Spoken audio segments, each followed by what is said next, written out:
চেনেললৈ আপোনালোকক স্বাগতম। মই আজি আপোনালোকৰ লগত এটা ঘুগুনিৰ ৰেচিপি শ্বেয়াৰ কৰিম। টেঙা মিঠা এইটো আপোনালোকেও খাই চাব পাৰিব। এইটো একদম ৰেষ্টুৰেণ্টৰ ষ্টাইলত। এতিয়া মই ভিডিঅ'টো আৰম্ভ কৰোঁ। এয়া পিঁয়াজ কাটিব লৈছোঁ। ঘুগুনিত পিঁয়াজ অকণমান মোটা মোটা হ'ব লাগে। এয়া মই পিঁয়াজ মোটা মোটাকৈ কাটিছোঁ।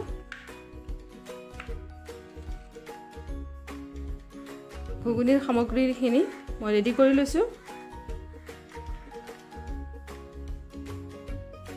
বিলাহী দুটা সৰু সৰুকৈ কাটি লৈছোঁ। পিঁয়াজ লৈছোঁ। কেঁচা জলকীয়া এটা লৈছোঁ, আপোনালোকে বেছিকৈ ল'ব পাৰে। আদা নহৰু তেজপাত আৰু অকণমান কেঁচা পিঁয়াজ এক্সট্ৰাকৈ ৰাখি থৈছোঁ।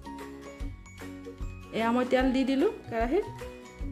এইটো মিঠাতেল দি দিছোঁ আৰু মই গেছটো হাই পাৱাৰত ৰাখিছোঁ। ইয়াত এতিয়া অকণমান মই জিৰা দি দিছোঁ।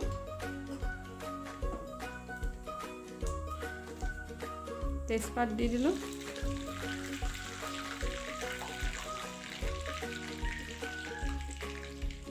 পিঁয়াজ দি দিম এতিয়া।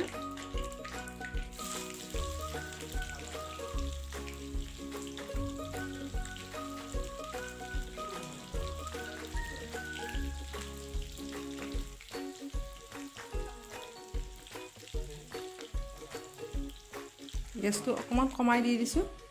এনেকৈ মই আদা নহৰুটো ইয়াতে পেষ্ট বনাইছোঁ। ইয়াত মই আদা নহৰু পেষ্টটো দি দিলোঁ। এতিয়া কেঁচা জলকীয়া এটা কাটি থৈছিলোঁ, এইটো মই ইয়াতে দি দিম। বিলাহী কাটিছিলোঁ দুটা, এইখিনিও ইয়াতে দি দিম। অকণমান লৰাই এতিয়া বিলাহী দি দিলোঁ।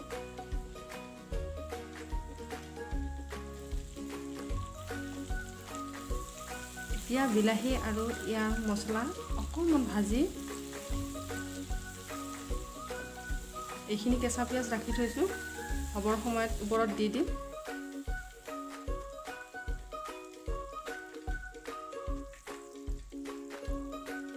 হালধি দি দিলোঁ, হালধি পাউডাৰটো। নিমখ দি দিছোঁ ইয়াতে নিজৰ জোখৰ মতে। এতিয়া মই বিলাহীটো গলি যোৱালৈকে ভাজি আছোঁ।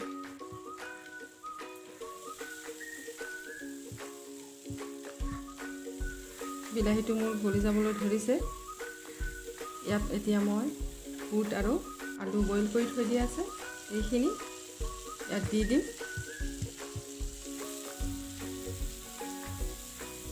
আলু আৰু বুট দি দিলোঁ।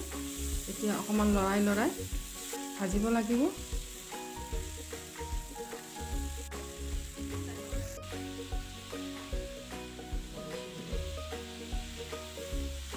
হৈ গৈছে ভজা। এতিয়া ইয়াত মই পানী দিবৰ কাৰণে ৰেডি কৰিছোঁ। গৰম পানী এটা কেটলিত কৰিছোঁ। হৈ গ'ল পানী গৰম কৰা। ইয়াত এতিয়া নিজৰ জোখৰ মতে দি দিয়ক।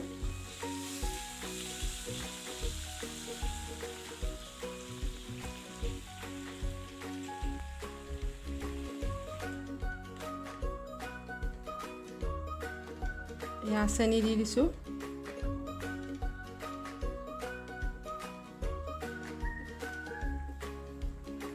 ইয়াত তেতেলী মই শুকুৱাই ৰাখিছিলোঁ, ইয়াত তেতেলী দি দিলোঁ। ইয়াত তেতেলী গলি যাবৰ কাৰণে অকণমান লৰাই আছোঁ।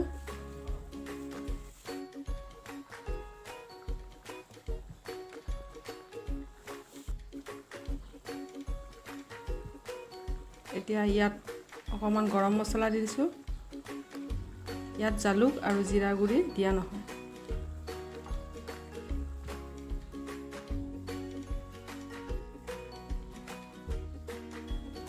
এতিয়া ধনিয়াৰ পাত আৰু কেঁচা পিঁয়াজ ইয়াত অকণমান দি দিম ওপৰত।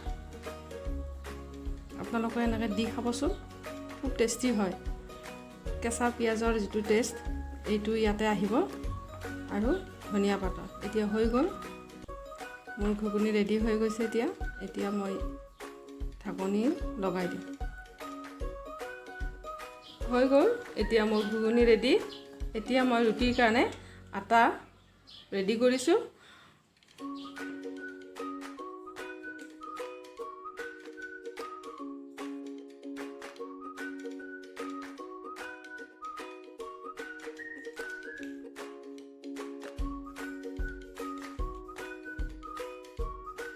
এয়া মই ইয়াত নিমখ দি দিছোঁ আৰু কচুৰি মেথি। এইটো আপোনালোকে দিয়েনে?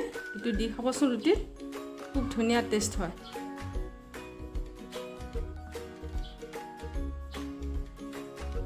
হৈ গ'ল এতিয়া মোৰ আটা ৰেডি ৰুটিৰ কাৰণে। এয়া মই ৰুটি বনাবলৈ ৰেডি কৰিছোঁ।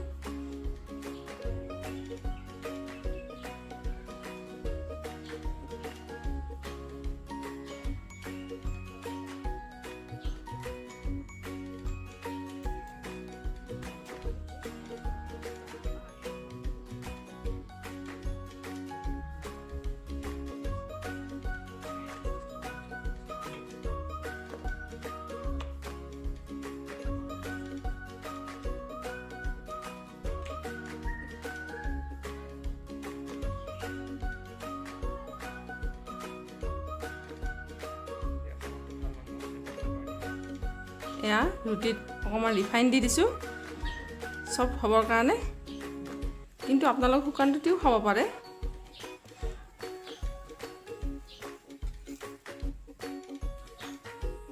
হৈ গ'ল ৰুটি ৰেডি হৈ গ'ল মোৰ ঘুগুনি আৰু ৰুটি। খুব টেষ্টি হয় এইটো, একদম ৰেষ্টুৰেণ্ট ষ্টাইলৰ। ট্ৰাই কৰি চাবচোন। আৰু যদি মোৰ ভিডিঅ'টো আপোনালোকৰ ভাল লাগিলে লাইক কৰিব, শ্বেয়াৰ কৰিব, ছাবস্ক্ৰাইব কৰিব। Thank U.